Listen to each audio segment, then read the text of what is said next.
Hi mga concert, ako po si Kuya Billy at welcome po dito sa ating demo video.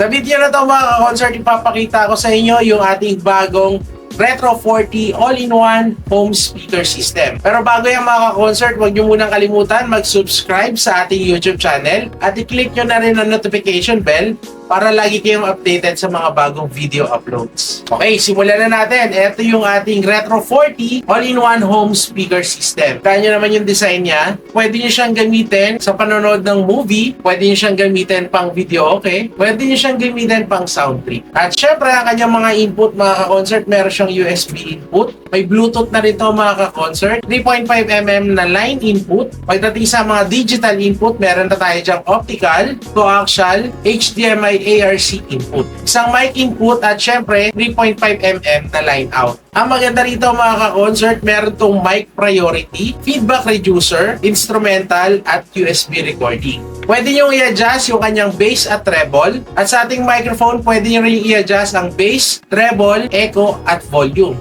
Meron din po itong special feature na pwede nyo i-adjust from male to female, female to male, or original voice lang. Etong ating Retro 40 mga ka-concert ay 2.1 channel, 3-way 7 unit speaker system. Isa-isayin natin yan, yung kanya 7 units na speaker system. Meron tong isang piraso ng 6.5 inches na subwoofer. Meron din po itong 2 piraso ng 5 inches na woofer at 2 piraso rin po yung kanyang 2 inches na tweeter. Ang kanyang wattage ay 2,200 watts PMPO at 4 ohms naman ang kanyang impedance. Check naman natin kung ano yung mga kasama ng Retro 40. So meron tayo dyang 2 piraso ng UHF wireless microphone. Naka-built-in na mga ka-concert yung kanyang receiver dito sa loob. And then meron din tayong remote control at kasama na rin dyan ng HDMI cable. Kaya nga turo ko sa inyo na malapitan etong ating Retro 40. Tara! Okay, so ayan mga ka-concert, ito yung ating Retro 40 all-in-one home speaker system. Dito sa unahan makikita natin yung mga ibang buttons natin dito. So meron tayo dito, ito yung ating LED display. Input natin, dapat nakaselect po tayo kung saang input po tayo naglagay ng connection. Meron tayo dyan optical input, Coaxial mode, coaxial, line input, or yung Bluetooth. mode, Sa Bluetooth name natin mga ka-concert, ang pangalan ng Bluetooth niya ay BT Soundbar. optical mode, Okay, so may USB input din tayo dyan. Sa USB input natin mga ka-concert, wala na tayong kailangan pindutin sa mode. Dahil paglagay natin ng USB, automatic na po yan na magpe-play. Dahil yan po ay priority ng ating mga speaker. Meron din tayo ritong instrumental. Pwede nyo siyang i-turn on, pwede rin siyang i-turn off. Sa feedback reducer mga ka-concert, pwede nyo rin siyang i-turn on at i-turn off. feedback, So bakit pa tayo naglalagay niyan? Kaya tayo gumagamit ng feedback reducer na switch. Kasi feedback off, usually nagfi-feedback po yan kapag yung area natin hindi masyadong malaki tapos nag-video okay tayo. So ang tendency niyan, mag-feedback yung ating microphone. Pag naka-on naman yung ating feedback reducer mga ka-concert, syempre humihina or nababawasan ng konti yung frequency niya. Kaya nilagyan natin siya ng option na feedback off, i-on at i-turn off yung ating feedback reducer.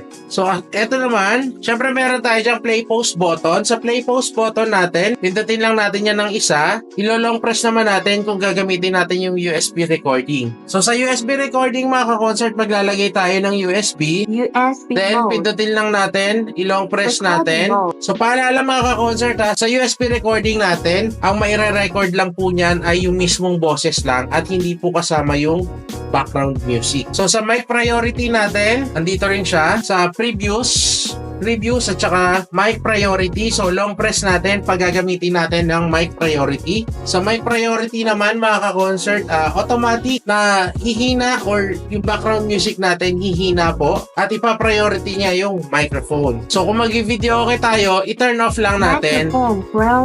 microphone Yan. priority off, I-turn off natin kung gagamitin natin siya pang video okay. Okay? Kung gagamitin nyo siya, halimbawa may mga party kayo sa bahay, gagamitin siya ng host, pwede nyo i-on ang mic priority. Okay? So, meron din tayo dyang replay sa next button naman. Okay? So, i-adjust natin. Ito yung kanyang volume. Para ma-i-adjust naman natin yung mga tone control at saka mic control natin, pindutin lang natin sa gitna. Microphone volume. So N para sa mic volume, Microphone bass. L para sa mic bass, Microphone treble. H para sa mic treble, Microphone echo. E naman para sa mic echo, Microphone delay. para naman sa delay ay yung letter D. Music fast. Sa music naman, ito yung bass, letter B, Music treble. at T naman para dun sa music treble.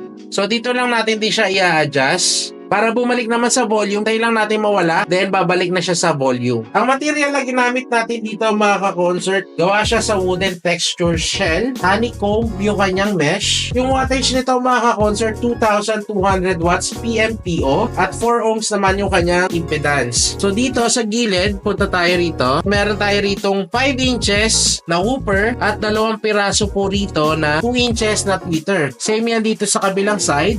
So kaya meron tayo dyang 2 piraso ng 5 inches na whooper at 4 na piraso naman yung kanyang 2 inches na tweeter. So dito naman sa ilalim yung 6.5 inches na subwoofer. Tayo dito sa likod. Dito sa likod makikita natin yung power button. Ito yung on and off. So meron tayo dyang mic out. So line out 3.5mm yung gagamitin natin dyan. Line in 3.5mm din. Lalagyan natin siya ng mga layer. So dito tayo maglalagay sa line input. Then OTG. Ito naman kung ilalagay natin siya sa TV. So meron tayong connection dyan ng HDMI ARC input, optical input, or coaxial input. Nakadepende na sa inyong mga ka-concert kung anong input yung gagamitin nyo po. Then dito naman sa kabilang side, ito yung labasan naman ng hangin. So ito yung remote control. Halos lahat ng mga buttons na nakita natin dito sa unit natin ay nandito rin sa remote control. So maliban lang meron tayo ritong mute. So dito rin natin i-adjust yung male to female na voice at female to male. Okay? Yan, i-adjust lang din natin yan. Yung kanyang low, normal at saka yung high. Siyempre kasama na rin dyan yung 2 piraso ng UHF wireless microphone, 2 yan, HDMI cable, kasama na rin po yan pag binili nyo yung ating Retro 40. So napakaganda nito mga ka-concert kung gagamitin siya sa panonood ng movie, kung gusto nyo pang video okay, pang sound trip, so saktong-sakto na siya dahil ito ay 2.1 channel at 3-way na rin po, 7 unit speaker system. At yan mga ka-concert yung ating Retro 40 all-in-one home speaker system. Available na yan mga ka-concert sa mga leading appliance store nationwide, or pwede rin kayo mag-avail nito online sa ating TikTok shop, Lazada, sa Shopee, at syempre sa ating website. Punta lang po kayo sa concert.com.ph. Ang presyo nito mga ka-concert na makikita nyo po sa caption. Kung may mga katanungan kayo, pwede rin kayo mag-message sa aming Facebook page, Concert Philippines. Like at i-follow nyo na rin po yan. At mag-follow po kayo sa ating TikTok account, Samuni Venture Corporation. Maraming salamat sa panonood mga ka-concert. Ako po, Let's Kuya Billy, at kita-kits po tayo next video. Bye!